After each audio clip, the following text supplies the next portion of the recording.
So now I want to tell you about some of the really bad and sad effects of the toxic chemical soup that we're living in. This is my sweet cat, Midnight. And a couple years ago, Midnight was a fat, happy cat. She weighed 14 pounds, if you can believe. And now Midnight weighs 6 pounds. When it happened, she suddenly started yowling, losing weight. She was unhappy, nervous. I went to the vet, and he diagnosed hyperthyroid disease. And he told me that when he went to vet school, they never saw a case, and he thought he might never see a case in his whole career. And now his practice here in California sees a case almost every day, and he thought it was a chemical. And I thought, a chemical?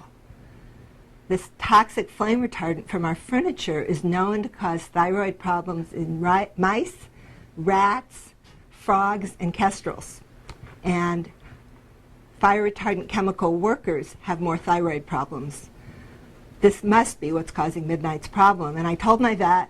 He looked in the literature, found a study in Illinois, and we sent off a sample of Midnight's blood, a sample of my dust, to see what was in it.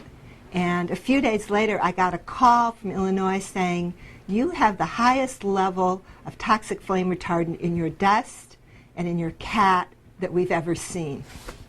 My God. Can you imagine how I felt? Because I knew what that meant. I knew how bad those chemicals were.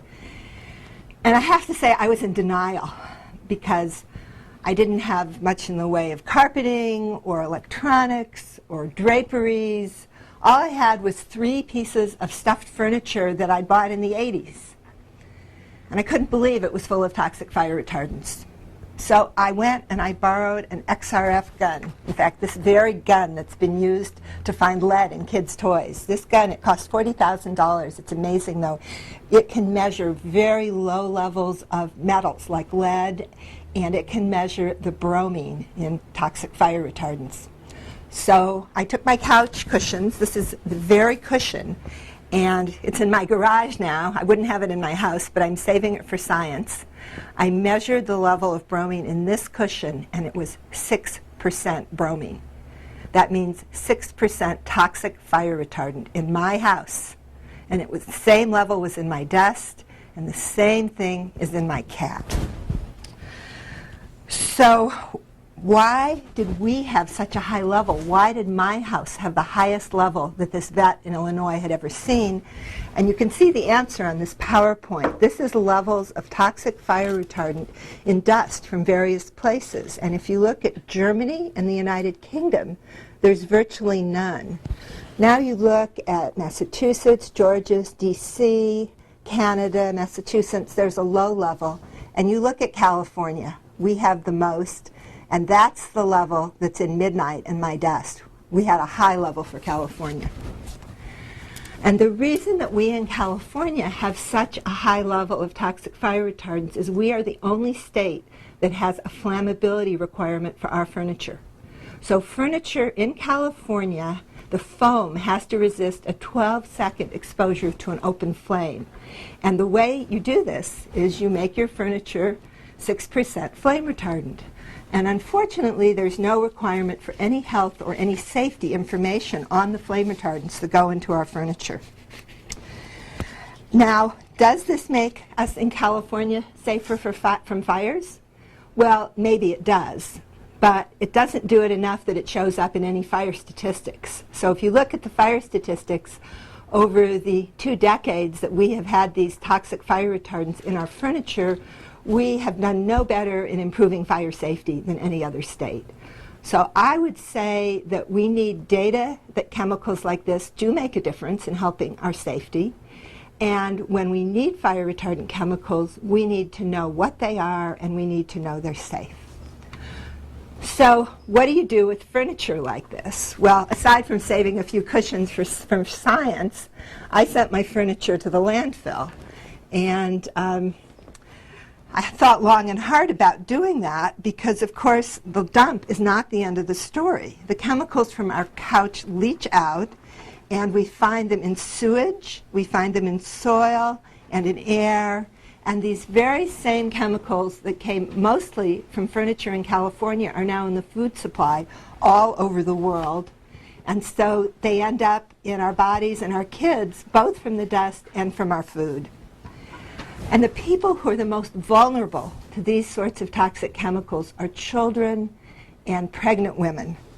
And my friend Mary, who founded Moms Making Our Milk Safe, is going to talk to you next, because the health of our children and even our great-great-grandchildren can be impacted by the toxic chemicals that go from our furniture into our bodies.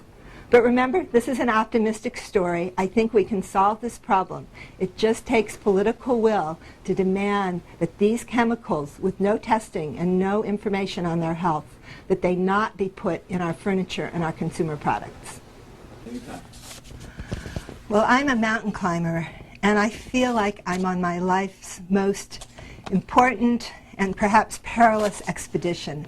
But I've got a fantastic team, like my good friend Mary Blum from Moms Making Our Milk Safe, and my good friend Joan Blades from Moms Rising and Move On. And we're all together with lots of scientists, doctors, and great folks. We hope some of you will join our team. And together, we can have political will and demand information. We need to know that the chemicals in our consumer products, in our couches, our TVs, our computers are safe. And if they're not safe, they do not come into our homes. So please join our expedition, and we can together reach the summit of a healthier, safer world for us all.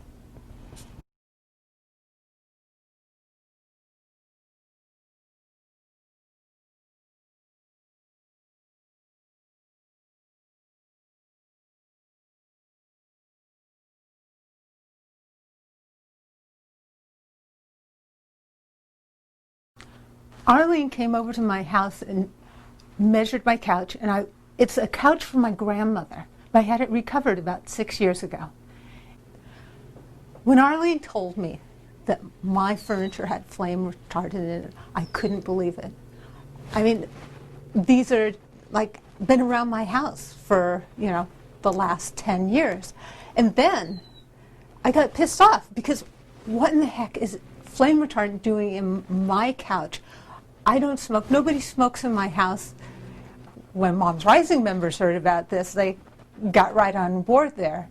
And it's really time for everybody to understand that we've got chemicals in our homes unnecessarily, simply because it's good for a few chemical companies, and they're very good at marketing.